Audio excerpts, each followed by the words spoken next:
Testing, 1, 2, 3. Testing. Okay, please, just take me seriously. Hello, and welcome to my channel. Hi guys, welcome to my Flossom world. My name is Stacey Nduta, and if you're watching this, I really hope you're well since my last video. If you haven't watched it, it's up here. If you're new to my channel, basically what we cover is skincare, mental health, life, and adulting, because God knows it's not what we thought it was. Definitely not. And today's video topic is a bit heavy, so I'd really encourage you to watch it when you're in a space that you are ready to, just an open mind, as well as just in a settled area. I don't think today's topic is one you listen to on commute or just as a by the way. I'll try keep it light, but you know me, talk about heavy things to make up for the weight that has refused to stick. You guys, I add weight as I lose it. I don't understand. Like, I know I'll look back at these videos and be like, oh my god, I was so petite. Because when I add weight, I add weight. Like, you'll see it on my face. I just it's just, yeah. Moving on, because this is not about my weight, but it is about shame. I've been meaning to speak on this because I already covered fear and anger. I'll put the link somewhere above here. But shame is something, or rather it's an emotion that I'm too familiar with, because I'd always been in spaces where people either undermine me, or I wasn't confident enough to express myself, or I was questioned. I think that's the word. I was questioned, and I was, it was put out, right, that, who are you to, that's a very good question when people ask you, who are you? Who are you to come and tell me XYZ? Who are you to advise me on this? Who are you to charge this much? Especially that, because we're going to cover it in terms of not just finances or career, but also just your personal perception of who you are. Woo! Are you ready? Okay, yeah, let's start.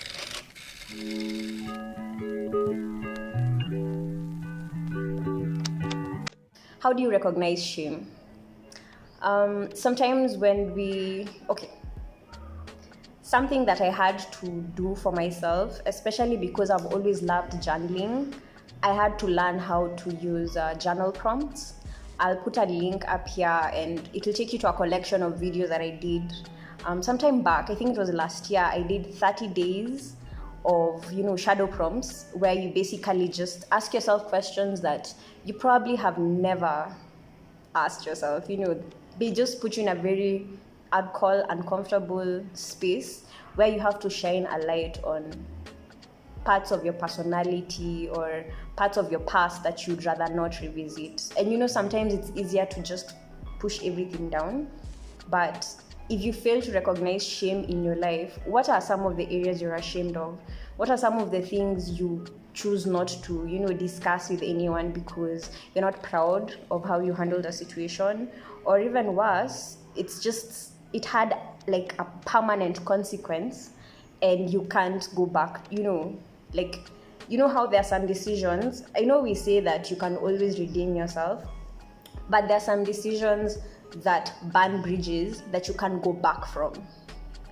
Think of, for example, marriage, right? If you get married when you're not ready, you see, you can't really actually start telling someone, Aki, by the way, I've changed my mind. You can't really have such a conversation. And sometimes that's what happens. People are stuck in either parenthood, marriages, jobs, because they either took a job because they felt like they were not worthy of anything better, and then now they are stuck in that career path. You get? In such a situation, yes, you can redeem yourself, you can, work hard, climb the ladder and all that, but it takes I won't say a lot of work, it just takes work. It won't happen overnight, it takes work. So when I say recognizing shame, it means being able to actually put a light on the things you put them aside. Especially for our generation, millennials, Gen Z, mko sawa, but millennials, especially sisi when we came in with Gen X boomers, those ones, there is so much shame in not completing something, shame in not earning something, shame in the type of car you drive.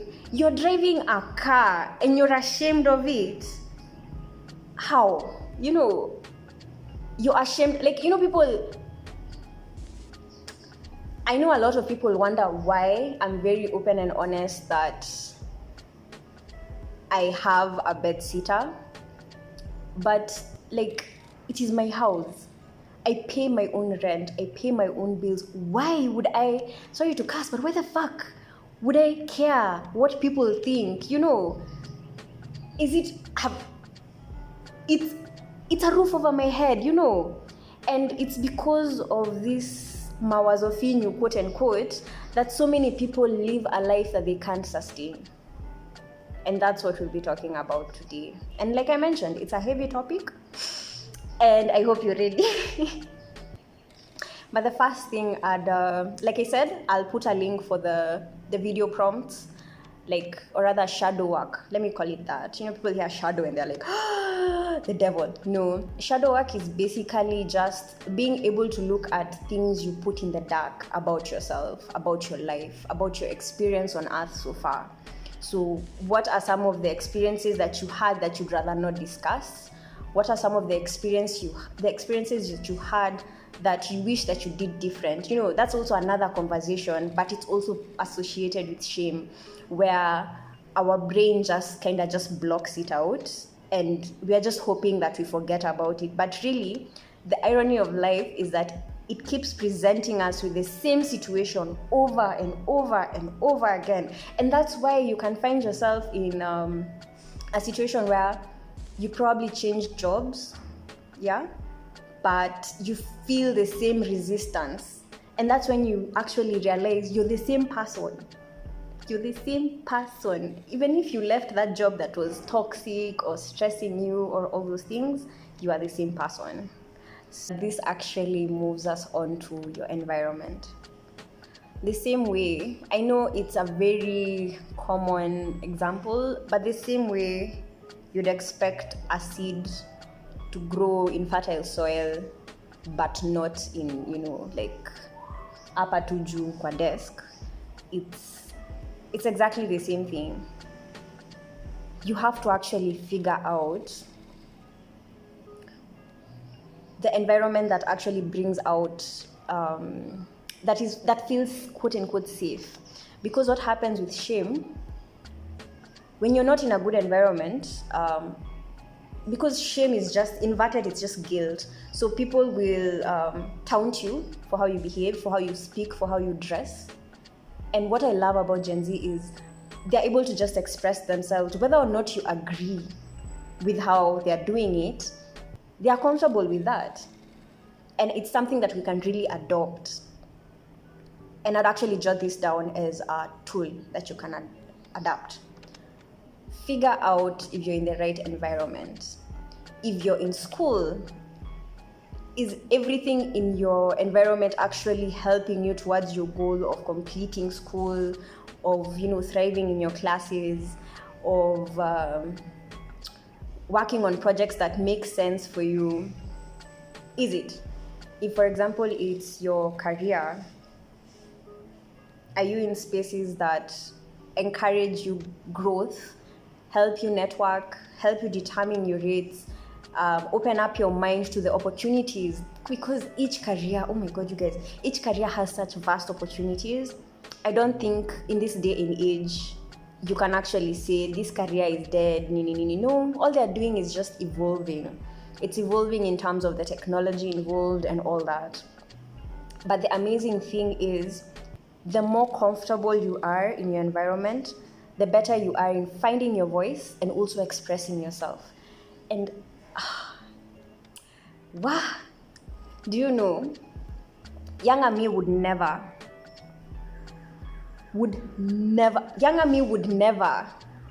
this nail came out last week. Me, I was like, you know what? Right now, doing my nails is not a priority. I do not feel like buying glue and sticking it just for it to come off. The rest are intact and I'm okay with that, you know. Someone will look at it like, it looks bad. Oh, no. I'm like, okay, yeah. It's okay for you to feel bad about my nail, but I am completely comfortable with how it looks because it's a nail. It's obviously an add-on. Why should I be so concerned with how I'm perceived about something that was clearly added to, are you getting? And especially if you're female and you're watching this, probably you'll recognize this in terms of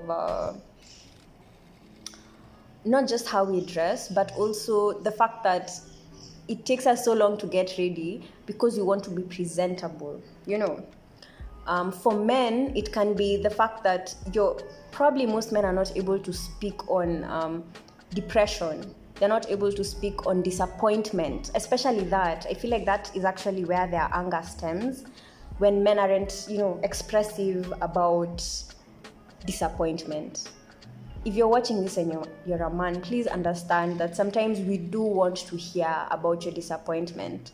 Please just state it clearly, because passive aggressiveness, or rather passive aggression, or completely ghosting, especially when it's in terms of like clients and partners, it's very bizarre, And now we women, I feel like and this is not even about gender, but I feel like something I struggled with for a very long time is over-explaining myself. When someone asks me, so why did you do XYZ? I'm like, oh, I did this, and then I went there, and then I did a whole 1 minute explaining one decision. But nowadays I'm just like, yeah, I did that. Why did you do? Because I did that. I mean, are you asking the thought process, or are you going to offer me an alternative? Are you getting? And people will listen to this and be like, that's a bit arrogant. I'm like, call it arrogance, call it what may. It's okay. Stop over-explaining yourself. And that's another tool you can use. Each time you find yourself uncomfortable when you want to self-advocate, or you'd want to, make a choice or express yourself, that is actually a sign that there's probably some shame in that area that you haven't addressed. And the sooner you actually are able to address it, or at least sit down and figure out where it stems from, because most of the time it's just because of a bad experience that you had. For example, it's one time when you go and you walk around in some jeans, and then you're like, someone taunts you because of how you, this is actually personal experience, someone taunts you because of how you look, and because of that you never wear it again. That has happened to me so many times. So many outfits, someone has asked me why did you think of wearing that, and after that I just shelved that outfit and I never wear it again. My heart bleeds for younger me, because I just wish someone had told me that you don't have to be validated by people around you. You need to validate yourself first. And that moves now to another point of learning to trust yourself. Honestly, this life is about experimenting. No one has it figured out. The people who had it figured out, everyone ran in that direction, and then it got to a place where it wasn't sustainable. Look at capitalism, for example. I mean, it was working. It's worked since World War II. But right now, what we are realizing is that it's actually depleting the resources from the earth. And it's no longer about, how can I get some resources and then sell to other people, or how can I, it's more now about social enterprise, how circular economy, for example. Such concepts actually blow my mind, because I'm like, why didn't we just go that route at first? But then it makes sense that the crowd followed. So don't bother about the crowd. Shame is, and I'll insert a clip from one of my TikToks. To feel ashamed when my nails look like this, but then I realized that shame is socially constructed to make women and Let's talk about it, because something that we forget is the fact that we always divide choices based on shame, and eventually the shame goes on the other side. Like, think about everything. Things that were once acceptable, right now you cannot do them because we've crossed over that bias. So if you think about it, eventually it will be looked down upon again to wear makeup or have nails. So just don't even invest your time in all that. Don't invest your time in shame. Shame is just people projecting the guilt of not being able to do what you're doing.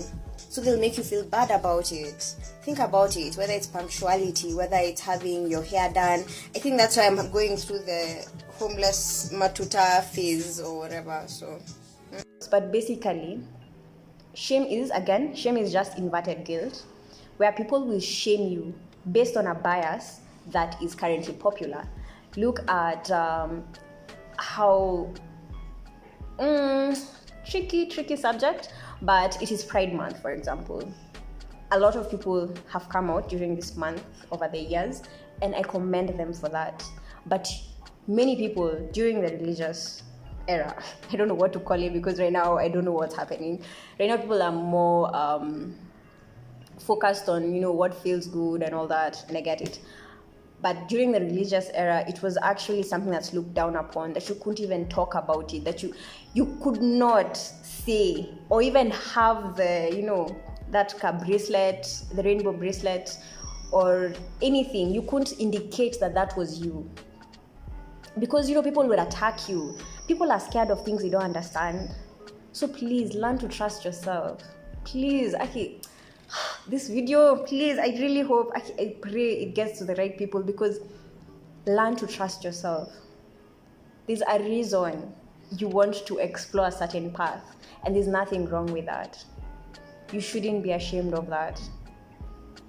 And as long as no one is getting hurt, I mean, okay, about fetishes, I'm not going to speak on that. I'm not going to speak on that because of the whole Dubai thing. But please just explore ways that you don't have to, be ashamed or be someone's instrument of shame. I know there's a shame kink, and again, about fetishes, no go zone for me. I'm just like, this channel is not. If you would like to follow about, I'll just put a link here for people who are actually very vocal about sexuality. But that's, you see, exactly, my shame for the longest time was sexuality. Oh my God, for the longest time, I couldn't express myself. And I just, I just went with the flow. Just decided to go with what the person I was with at the time finds, good. And sometimes it didn't feel so good for me, but I didn't speak up for myself, or rather self-advocate, because of shame, because I didn't want to disappoint my people-pleasing phase, So that's actually a very good example, and I'm so weirded out that came out in the video. Will I chop it out? I don't know. If it stays in, you know how I feel about it. Anyway. So once you learn to trust yourself, the next step is gaining momentum, or rather building momentum. I was explaining to someone, hi, I hope you see this. She was telling me, I wish I was more like you. And I was like, yo, do not wish such things. It may look flowery. You look at me and be like, oh, she's doing so much. I fight with myself, my brain, and all my old habits every day, because it's so easy for you to regress.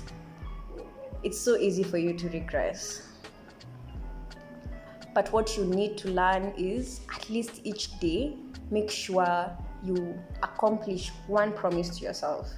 And that's what I told her, just one a day. Make sure you said you'll do this today, do it. You said you'll do this week, do it. You've said, and that's something for me, in terms of I also had a lot of shame associated with money, and it kept me away from saving properly or being comfortable around money. I'd either like spend it or just make sure like my account, like there's no loose money at here. I'll just be like, oh, I just feel like, doing this and that. No. Everything is budgeted for. Everything must be used. So when I joined, I know you'll see this, so hi. When a friend of mine recommended I join weekly chama, at first I was so scared. So what I used to do, I used to send the weekly amount in bulk. And I did that for a couple of months, because we started in January. So by the time we hit this month that just ended was May, I was like, or rather April, I was like, okay, I'd like to now start doing the weekly. Instead of me sending like the total amount, I'll do weekly and I'll double the amount. So that's what I've been doing. It's not easy, but so far so good. And such exercises, look at your life as an experiment. Such exercises help you see that it's not about getting it right every time. It's about you trusting yourself enough to keep doing what you need to do to keep the momentum. Because someone will look at me and be like, that doesn't sound so hard. Doesn't sound hard until it's a week, you've not had any inflow of cash, and you need to figure out where you're getting that money.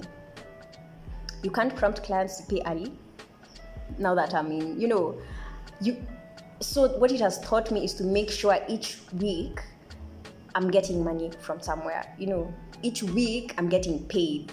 For someone who's moved from corporate to, monthly retainer, to actually trying to build more streams of income, it's not been an easy journey, but I'm so grateful, because what it does, that momentum actually spills over to other areas in your life, where you're able to understand that for me to build Rome, that empire I have in my mind, I have to start small.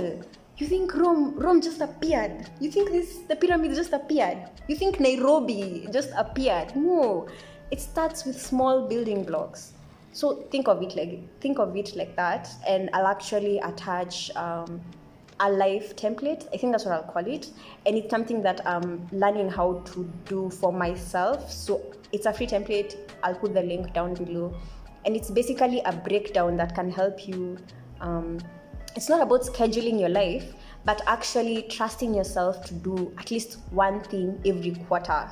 And it's divided in 4. So there's financial, personal, relationship, and health and wellness. So relationship is like your family, whether in your marriage or relationship, in terms of like how you relate to, even if you're watching this and you have kids, So for me, like in relationship, I'm trying my best to make sure that at least I'm checking in with my friends, whether it's like calls. So I know in a month, I've checked in with most or rather majority of my circle, because, it's easy. This last 2 years, yes, we haven't met physically, but at least checking in with them. Hi, how are you doing? What are your current projects? And then you figure out how you can actually push some support towards them in that. So you can check the template in my description. Yes. And I think I'll just make it available. I created a link tree because I realized suddenly I have too many call to actions. Life. But yeah, that's a really good way of tracking if you're actually keeping promises to yourself in each quarter. I'm saying each quarter because a month is so little time and you have other commitments and it can get overlooked. But if you put it in quarters, you can tell yourself, okay, fine. If I want to read 3 books in a quarter, which is 3 months, I can actually figure out which books to, earlier, because it helps you get excited about things. Let me tell you, as human beings, we thrive when we anticipate things. Like, for example, when you're planning a vacation and you're like, oh my God, I'm going on vacation. You get excited about it, but not when you pay. When it comes to paying, I don't know, it's just, you're like, that money can do this other thing. But if you actually stretch it out, it's no longer this overwhelming stare, because people think actually the stare is one big one at the beginning and then the normal ones up there. But if you just take a step at a time, the momentum is easier to build. So yeah, if there's a video I'm praying for, it's this one. Because what I've noticed is my heavier videos, my heavier concepts, not many people understand what I'm talking about. And I'm okay with that, because like I said, my YouTube channel is my evidence to the world that it does take a step at a time. When people ask me, so how did you do it? I was like, YouTube. Go there and see me when I was just looking like like some stick who's trying to figure out her life. Anyway, so for my final point, it's about how to get back up, because what happens when you build momentum and you stop, that fall is big. It can challenge you, it can break your image of yourself, it can make you question everything. You could have gained momentum for a year, 5 years even, 10 years. You've gained momentum, you're doing well. Then because of a misstep, you slow down or it comes to a halt completely. Imagine you just have to start again. And I'm not saying this to discourage you. All I'm saying is that sometimes things like rejection, people telling you, no, we don't think you're qualified. Someone telling you, I don't think you're worth that much, Yes, I can tell you, read affirmations or listen to affirmations, or surround yourself with people that validate you, or make sure you're certified in terms of your skills. And that's something I've been working on, actually, just making sure I have certification on everything that I say I'm good at, because people trust certification more than just your word. And yeah, please recognize that rejection, and this is such a corny line because I saw it today on LinkedIn. Short anecdote. Someone was posting, one of my connections was posting how he had applied for an internal position but got rejected, and the position was given to someone else who was coming in to fill that role. And this happens in most companies where you're qualified, you've already been doing partially the bulk of the work, but because the company does not want to give you a salary raise, they bring in someone else, right? So that's exactly the situation that happened. So after that, he was very disappointed. But what he chose to do, which by the way you can choose to do, is he just quietly for 3 months, he continued working while applying for other positions, and he got somewhere way better with more money. And because of his experience, he was actually put in charge of that department and everything. And the boss, kumbe, the person who had been employed, was just a friend of the boss and was underperforming and all that. So what happened is that the boss started saying, come back. And I'm sure all of us have experienced this, where the person who you thought could see your potential just as you see it dismisses you, and the minute you move away is when they're like, oh no, what are we going to do without you, And I'm happy to hear such stories, because he ended that whole story with, rejection is just redirection.